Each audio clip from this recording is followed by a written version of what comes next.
can persuade them. I mean, so far this doesn't feel like, a huge success of your argument, because you've been saying for weeks you don't support a ground invasion of Rafah.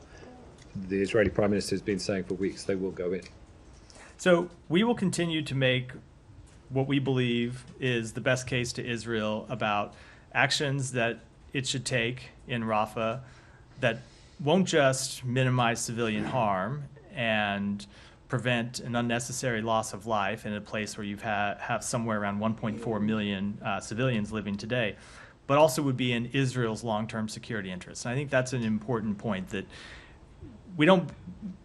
the case that we are making to Rafah is not just about the interests of the Palestinian people. It's also about Israel's long-term security interests. And you heard the Secretary speak to this some in Tel Aviv, when I know you were there, about the toll that this campaign has taken on Israel's standing in the world and its ability to influence countries around the world. And we think that a full-scale invasion of Rafah would only further that impact to Israel's standing. So we're going to make that case to them. Ultimately, they're a sovereign country and will make their own decisions.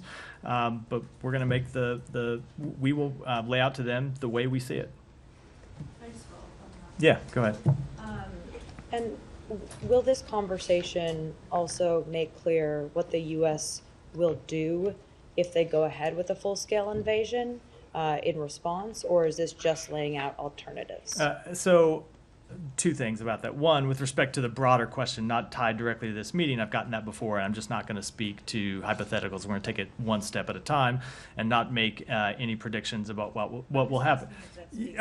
Yeah, but what will happen. And then with respect to the meeting itself, again, I'm not going to speak in detail about a meeting that was still ongoing when I walked out here. We'll have more to say about it once. We'll have more to say about it once it's concluded. So at a very high level, not in detail. And just one more question on Israel.